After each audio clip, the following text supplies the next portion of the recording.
Olá, irmãos e irmãs em Cristo. Venho aqui hoje gravar para vocês mais um vídeo no meu canal revelando as profecias da Bíblia. E o vídeo de hoje é da lição da Escola Sabatina, a lição número 12, a adoração para toda a vida. Antes de falar sobre essa lição, povo de Deus, vamos orar para fortalecer a nossa fé? Querido Deus e Pai, muito obrigado por este dia, Senhor. Muito obrigado por mais este momento, que eu possa pregar a Tua palavra. Quero pregar essa lição maravilhosa da Escola Sabatina, para falar sobre ela e ensinar mais ao povo de Deus, ao seu povo, Senhor, mais a Tua palavra, mais lições da Tua palavra para o povo que está precisando muito da Tua palavra, Senhor. O povo de hoje está sem o seu conhecimento. Por isso, meu Deus, que a Tua palavra se expande para toda a humanidade, para as pessoas conhecerem mais sobre a Tua palavra, sobre os seus ensinamentos, sobre Tua lei, Senhor. Tudo isso eu agradeço e peço em nome do meu Salvador Jesus Cristo. Amém. Vamos lá, irmãos e irmãs em Cristo. Verso para memorizar a lição de sábado. Cantarei ao Senhor enquanto eu viver, cantarei louvores ao meu Deus durante a minha vida. Salmo 104, verso 33.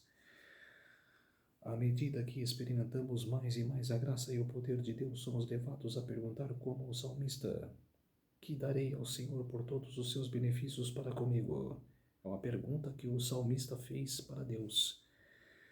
Que darei ao Senhor por todos os seus benefícios para comigo?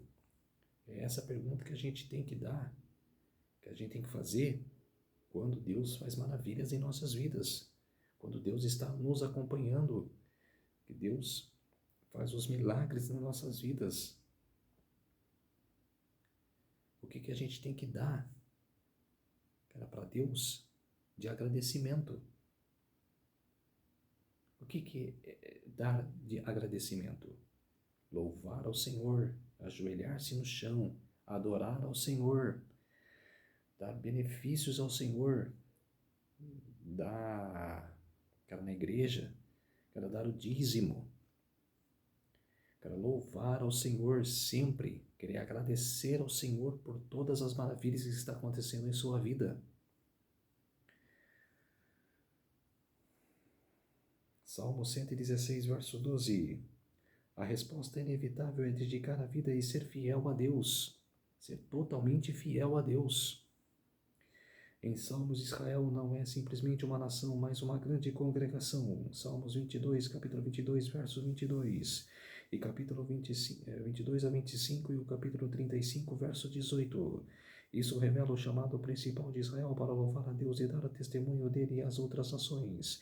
Pois o Senhor quer que o mundo todo se una ao seu povo em adoração. O povo do Senhor é identificado como justos, que adoram o Senhor e cuja esperança está nele em seu amor.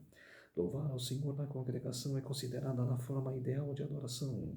Isso não significa que a oração e o louvor do indivíduo em Israel assumissem um significado secundário. A adoração do indivíduo a Deus alimenta com louvor renovado a adoração em comunidade. Salmos capítulo 22, versos 22 a 25.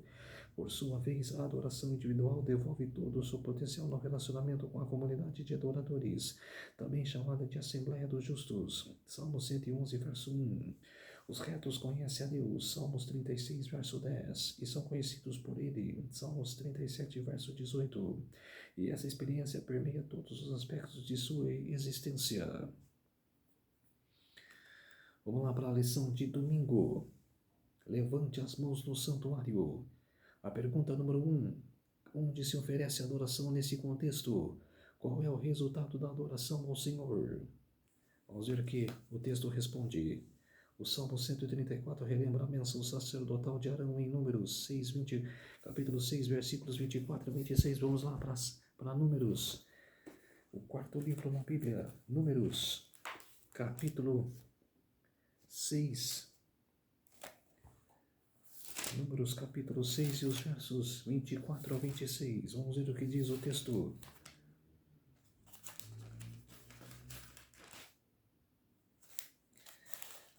Versos 24 a 26.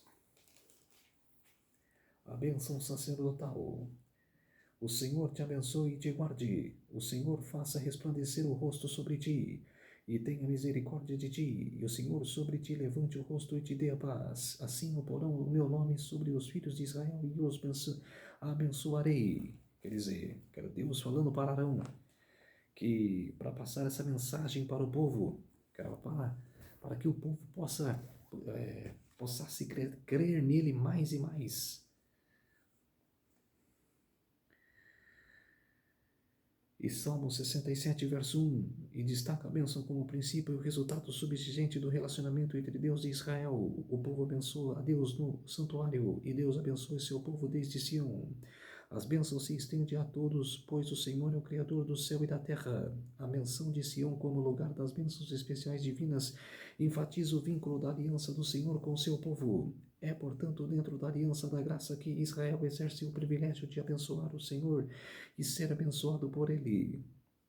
A pergunta número 2. De que maneira os salmos retratam os adoradores? Os salmos retratam os adoradores como servos do Senhor, que se encontram na casa do Senhor nas horas da noite. Salmo 134, verso 1. Vamos ler o Salmo 134, verso 1. Aqui está explicando que os sacerdotes adoravam o Senhor até de noite.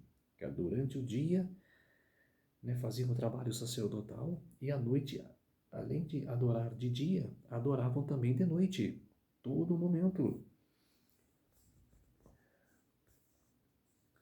Salmo 134, verso 1.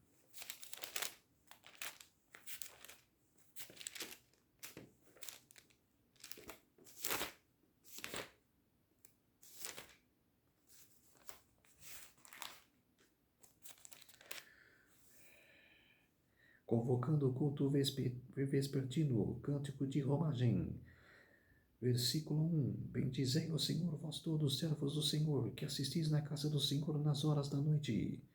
E erguei as mãos para o santuário e bendizei ao Senhor. De Sião te abençoe o Senhor, Criador do céu e da terra. Quer dizer, o texto diz que os sacerdotes adoravam o Senhor até de noite.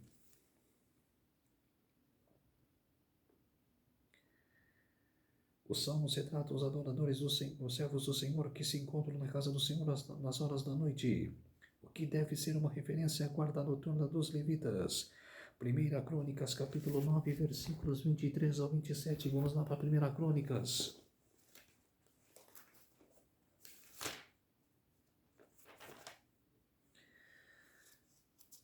1 Crônicas, capítulo 9, e o verso 33.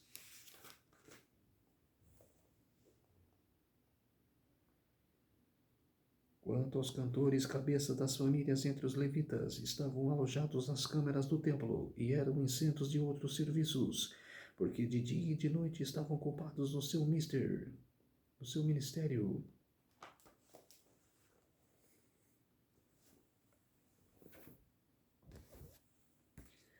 Quer dizer, era de dia e de noite estavam preocupados com a casa do Senhor, que era para fazer a obra, que era dentro da casa do Senhor. O louvor que eles ofereciam a Deus tanto de dia quanto de noite. Como os israelitas adoravam um Deus invisível que não podia ser representado na forma de alguma imagem, o santuário servia para refletir a glória do Senhor e oferecer um ambiente seguro para os pecadores se aproximarem de seu santo rei. E esse contexto tem a iniciativa do próprio Senhor e é regulado por seus estatutos e decretos. Em 1 Pedro, capítulo 2, versos 4 a 5, vamos lá. Vamos ler 1 Pedro. Vamos lá no Novo Testamento.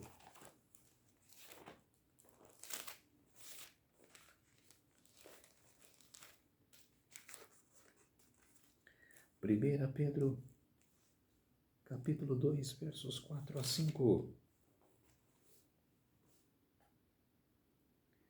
Chegando-vos para ele e a pedra que vive rejeitada assim pelos homens, mas para com Deus eleita e preciosa. Também vós mesmos, como as pedras que vivem, sois edificados casa espiritual para ser de sacerdócio santo, a fim de oferecer-se sacrifícios espirituais e agradáveis a Deus por intermédio de Jesus Cristo. Pois isso está na Escritura: eis que põe em Sião uma pedra angular eleita e preciosa, a quem nela crer não será, de modo algum, envergonhado. Quer dizer, quem crer naquela pedra, que ela não será envergonhado nunca, jamais, porque está crendo no nosso Senhor. O apóstolo apresentou uma expressão do Novo Testamento das mesmas ideias apresentadas nesses salmos, no sentido que o povo de Deus agora é um sacerdócio santo, oferecendo louvor e ação de graças ao Senhor Jesus Cristo, seu Criador e Redentor, por todos os benefícios realizados em favor deles. A pergunta no rodapé. No Novo Testamento, todos temos um papel sacerdotal, visto que somos chamados a levar boas novas do Evangelho ao mundo. Quais são as maneiras mais eficazes de se fazer isso? Orar, cara, cessar na oração, cara, não desmorecer, insistir na oração. Lição de segunda-feira: cantem ao Senhor um cântico novo. Pergunta número 3. Qual é o tema comum nos Salmos? 33, verso 3, 40, verso 3, 96, verso 1, 98, verso 1, 144, verso 9 e 149, verso 1. Os Salmos convocam o povo a cantar um cântico novo. O que é esse cântico novo? A razão para ele é um novo reconhecimento da majestade e soberania do Senhor sobre o mundo e a gratidão por seu cuidado e salvação como Criador e Juiz da terra, o livramento das mãos dos inimigos e da morte, e o favor de Deus para com Israel são motivos pessoais para se cantar um cântico novo. Enquanto outras canções louvam ao Senhor por sua bondade e maravilhas, o cântico novo é uma canção especial que se expressa alegria reavivada e promessa renovada de devoção a Deus. A nova experiência da libertação inspira o povo a reconhecer o Senhor como Criador e Rei. Os temas comuns nos salmos que falam de cântico novo são a confiança em Deus, o louvor por suas obras e libertação da aflição, entre outras. A pergunta número 4. Que podemos deduzir de um cântico novo a partir dessas passagens? Israel é descrito como termos espirituosos como povo que é chegado a Deus. Salmo 148, verso 14. Sugerindo que de toda a criação Israel tem um status mais especial e, portanto, tem o maior privilégio e dever de ser grato ao Senhor. Assim, a Bíblia encoraja os crentes de todas as gerações ao cantar um cântico novo em louvor ao Redentor, cântico que carrega o testemunho singular sobre a salvação no sangue do Cordeiro. Um cântico novo pode representar uma nova canção que ninguém ouviu, uma canção que celebra uma experiência vivida de graça. O cântico novo pode também exprimir esperança, e nesse caso, característica novo se manifesta na antecipação da experiência singular, sem precedentes da majestade de Deus no futuro. A verdadeira adoração vai além de sacrifícios e ofertas e reflete um relacionamento vivo sempre no dinâmico com Deus. Em certo sentido, pode-se dizer um cântico novo, é uma nova expressão mesmo diária do nosso amor e apreço pelo que Deus fez por nós. A pergunta no rodapé é: qual seria o seu cântico novo para expressar as bênçãos de Deus em sua vida? Um cântico novo em nossas vidas é igual eu falei na lição de sábado, é adoração, é louvor, agradecimento, e de conviver em comunhão com Deus sempre, em todos os dias de sua vida. A lição de terça-feira: Senhor, quem habitará no teu tabernáculo? A pergunta número 5: quem é digno de adorar na presença de Deus? A resposta é dada neste salmo, é um resumo dos requisitos já dados na lei de Deus dos profetas, aqueles cujas ações que praticam a justiça e caráter de coração são reflexo de Deus. Deuteronômio capítulo 6, versículo 5. Vamos para Deuteronômio capítulo 6, versículo 5.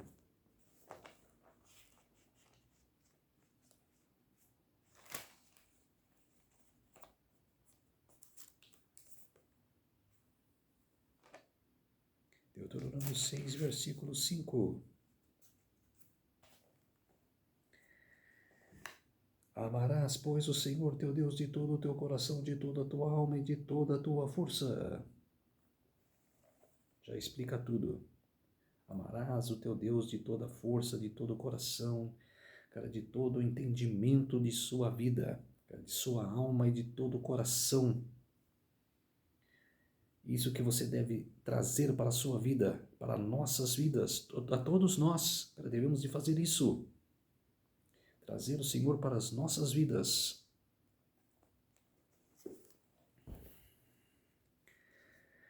E Miqueias capítulo 6, versos 6 a 8.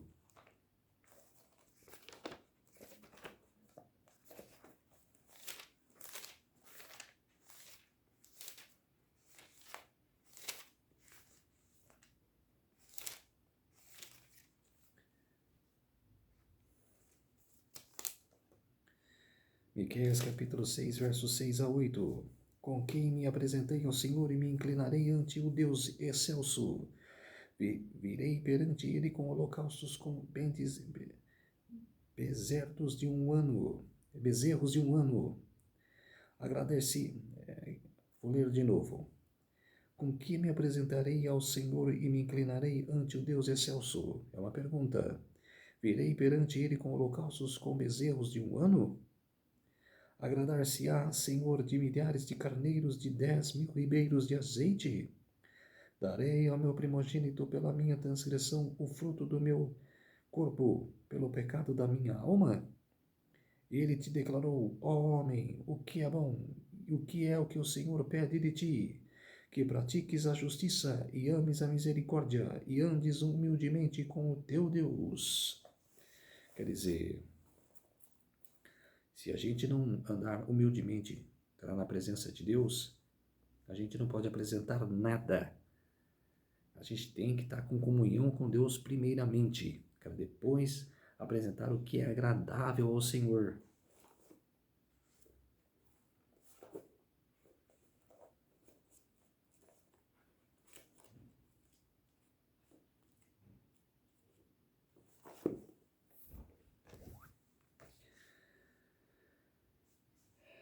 O santuário era um lugar santo e de tudo nele, incluindo os sacerdotes, era consagrado. Assim, a santidade é um requisito obrigatório para estar na presença de Deus.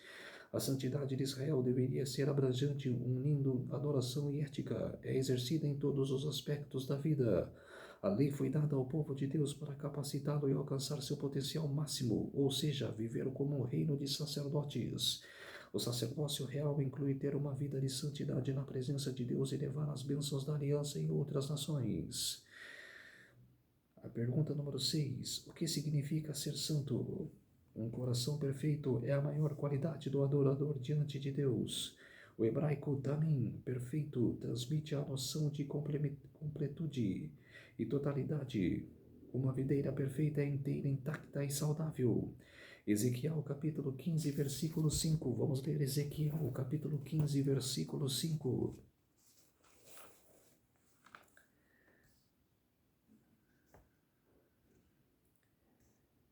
Ezequiel capítulo 15, verso 5.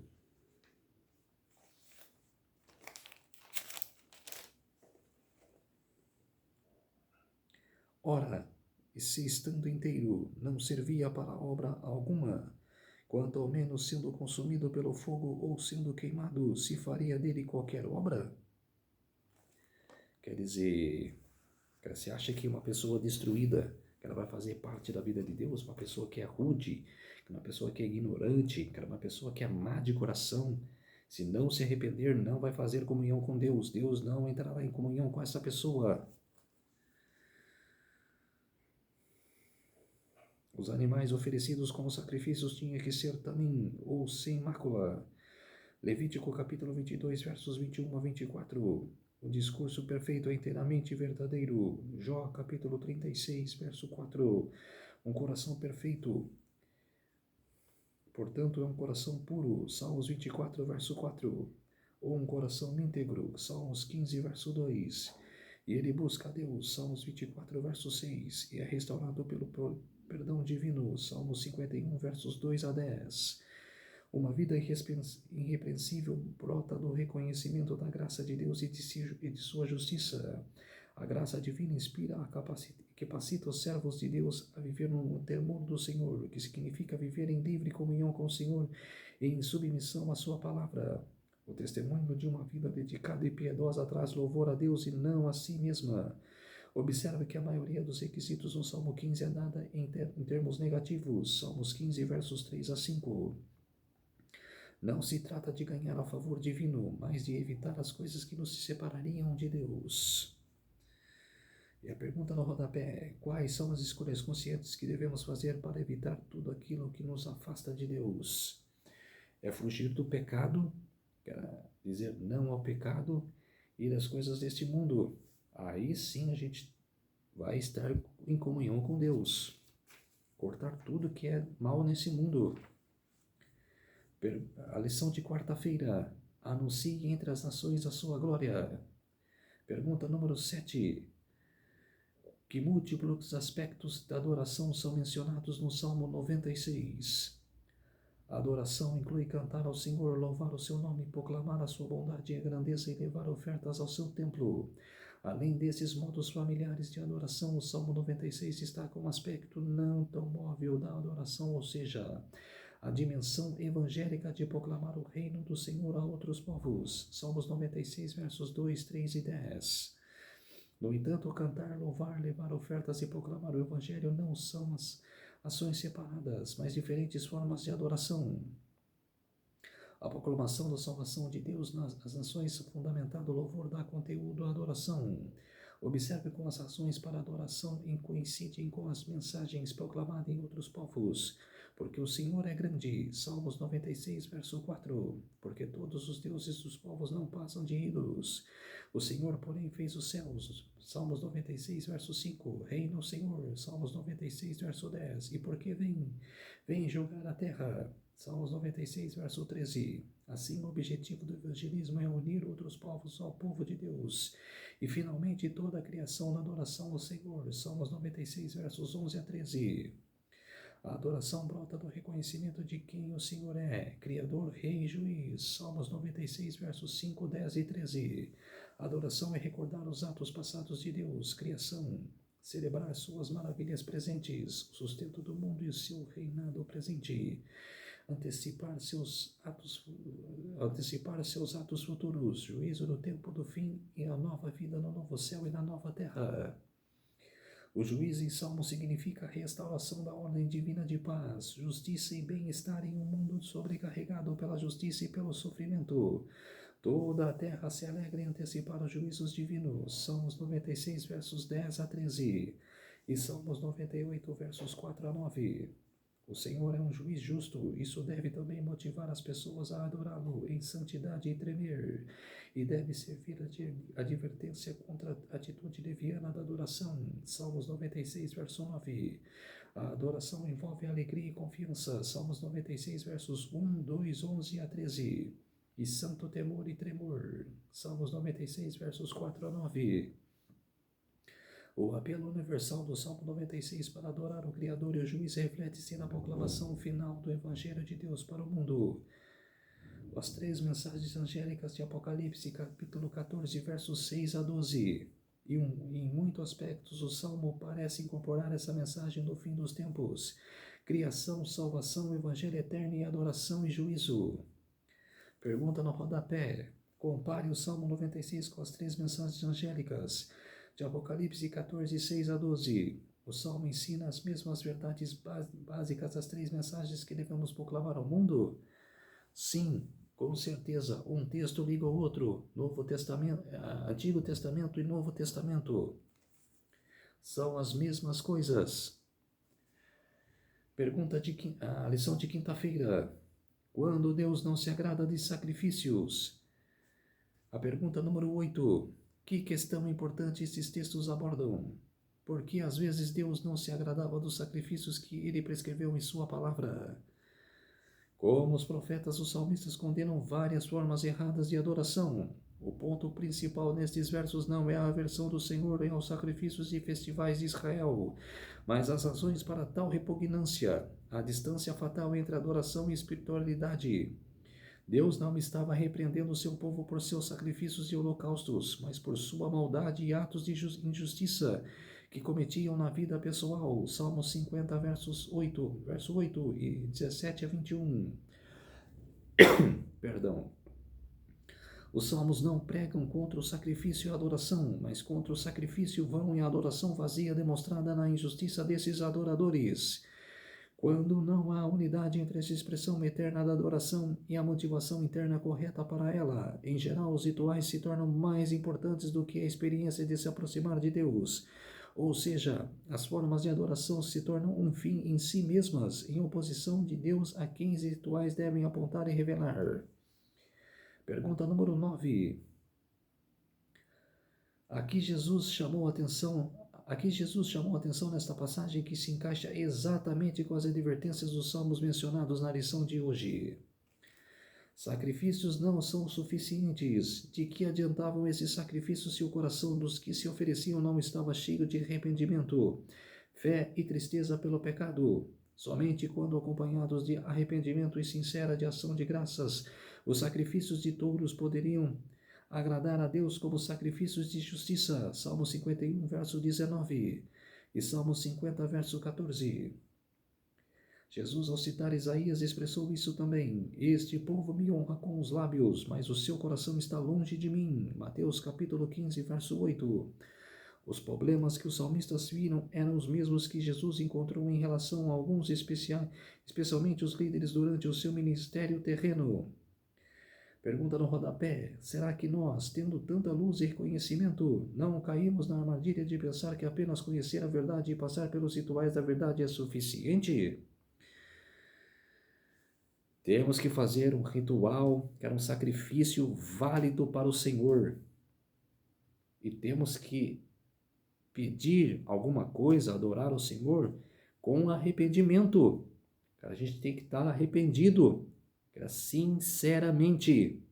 Não adianta não estar arrependido e pedir as coisas para o Senhor. Não adianta. A lição de sexta-feira, estudo adicional. O arrependimento genuíno é fundamental para a adoração. O arrependimento inclui a tristeza pelo pecado e o afastamento dele. Não abandonaremos o pecado enquanto não reconhecemos quão perigoso ele é. Enquanto não nos afastarmos sinceramente do pecado, não haverá mudança real em nossa vida. Muitas pessoas não compreendem a verdadeira natureza do arrependimento, lamentam os seus pecados e até procuram fazer alguma mudança na sua forma de viver por medo de que os seus erros lhe causem maiores sofrimentos. Mas isso é arrependimento no sentido bíblico. Estas pessoas querem evitar o sofrimento, mas não o próprio pecado. Ellen G. White, Caminho a Cristo, página 23, a serva do Senhor. Embora Deus não habite em templos feitos por mãos humanas, Ele honra com sua presença as assembleias de seu povo. O Senhor prometeu que, quando seus servos se reunissem para buscá-lo, conhecendo seus pecados para orar uns pelos outros, Ele se uniria com eles por meio de seu Espírito. Mas o que se reúnem para adorá-lo devem abandonar tudo o que é mau, se não o adorarem em espírito e em verdade e na beleza de sua santidade. O culto será sem valor. Sobre esses o Senhor declara: este povo me honra com os lábios, mas o seu coração está longe de mim. Em vão me adoram. Mateus capítulo 15, versos 8 a 9. Texto de Ellen G. White, Profetas e Reis, página 27. Então, povo de Deus, essa é o ensinamento da lição número 12. Devemos adorar o Senhor por toda a nossa vida, por todo o nosso momento. Vamos orar para fortalecer a nossa fé, povo de Deus. Querido Deus e Pai, muito obrigado por esses minutos e segundos que o Senhor esteve comigo. Fez de meus lábios a tua palavra, Senhor. Me incluiu como teu servo, Senhor, nesta noite. Por isso, meu Deus, muito obrigado por transmitir a palavra do Senhor para todos os povos, línguas e de todas as nações, para que possam aprender sobre tua palavra. E de tudo isso agradeço e peço em nome do meu Salvador Jesus Cristo. Amém. Povo de Deus, eu peço para vocês se inscreverem no meu canal, ativar os sininhos de notificações, me ajudar aqui no YouTube, povo de Deus. Não deixe de se inscrever no meu canal. uma ótima noite para vocês todos e até a próxima lição. Tchau.